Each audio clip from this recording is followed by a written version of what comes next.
Pessoal, em aula de teologia cristã, a gente inicia os nossos trabalhos teológicos e didáticos para a igreja e para os alunos que são apreciadores e são estudantes dessa matéria. A gente começa com a Bíblia, né? Bibliologia. Dentro dessa matéria, a gente aborda os aspectos históricos que se deram para a formação do cânone sagrado cristão. Isso é muito importante. Por quê? Porque nós vamos entender o que significou o concílio para a igreja e a escolha dos 27 livros. O primeiro ponto que eu quero esclarecer é que existe muita desinformação e uso de má fé agora aqui na internet, especificamente aqui no YouTube. Pessoas até entendidas, pessoas estudadas, dizem que a igreja deu uma carteirada e disse: olha, esses são os livros, a gente gostou desses e aqueles a gente não quer. Não foi assim. Eu vou classificar esse tipo de fala de duas formas. Ou muita ignorância, o que eu duvido um pouco, porque essas pessoas são entendidas, ou desonestidade intelectual. Eu acredito na segunda. Por quê? Porque o concílio, a palavra concílio vem de conciliar, não é uma imposição, é um debate dentro de algumas tensões e chegaram a um concílio.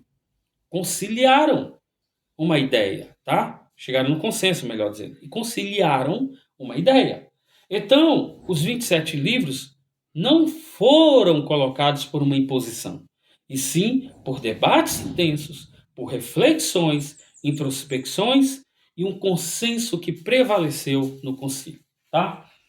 Aí a gente, depois da Bíblia, que é bibliologia, a gente estuda teologia especificamente, que é o quê? Abordagem da natureza e dos atributos de Deus. É teologia isso, é teologia.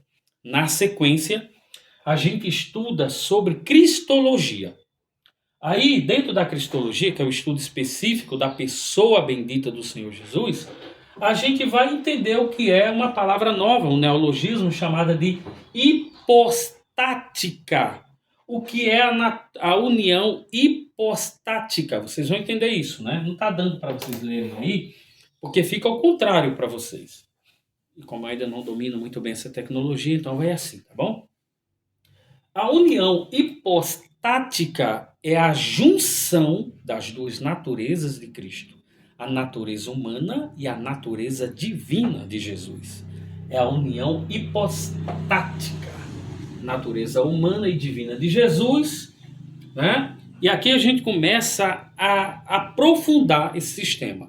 Depois da disciplina da cristologia, nós vamos ter então pneumatologia, que é o estudo do Espírito Santo. Se ele era uma pessoa, se era divino, se era uma força ativa, tudo isso a gente vai fazer abordagem, tá? Então, na união hipostática, que são a combinação das duas naturezas de Jesus, a divina e a humana, nós vamos entender no primeiro ponto, quando Jesus se materializa, quando ele toma forma humana, que ele foi plenamente humano. Porque é importante a gente falar que Jesus foi plenamente humano para combater as heresias que já haviam ali presentes, veiculadas, disseminadas e difundidas pelo grupo de heresias que era os gnósticos.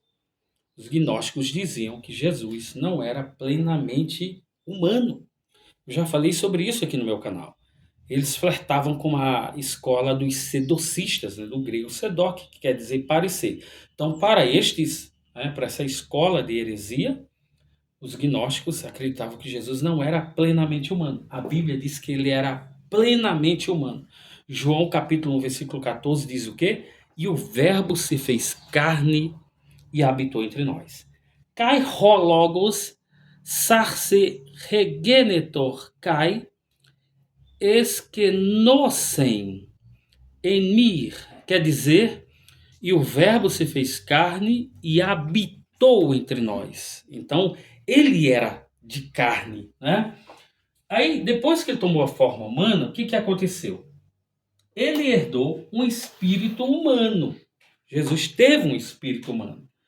E esse espírito humano a gente vê em Lucas no capítulo 23, no versículo 46, quando ele expirou na cruz e disse: Pai, em tuas mãos eu entrego o meu espírito. E morreu. No grego, essa palavra é pneuma. Ele entregou o seu espírito a Deus e deu o último suspiro, tá? Jesus teve também uma alma humana. Não dá para vocês lerem, mas está aqui psique em grego que eu escrevi, não é? Psique. O psique é a alma humana de Jesus. E em Mateus, no capítulo 26, versículo 36 ao 38, é nela que Jesus diz: A minha alma está cheia de angústia. Ou seja, a alma é a sede das emoções humanas. Então, eu li aqui que o Verbo se fez carne, quer dizer que Jesus se materializou plenamente humano, tendo herdado um espírito humano, tendo herdado um psique humano, uma alma humana. Mas atenção, não vão levar isso pela literalidade. A palavra pneuma no grego quer dizer que é espírito, quer dizer fôlego, quer dizer vento. E a palavra alma quer dizer psique, intelecto. Então aí é assim que os ateus usam para dizer que tudo não passa de matéria. E não é isso. Porque eu sempre falo para vocês de uma matéria chamada o quê? Semiótica. Não falo sempre semiótica para vocês? Porque na semiologia, o que a gente vai entender? Dentro da semiótica, existe sempre um contexto, né?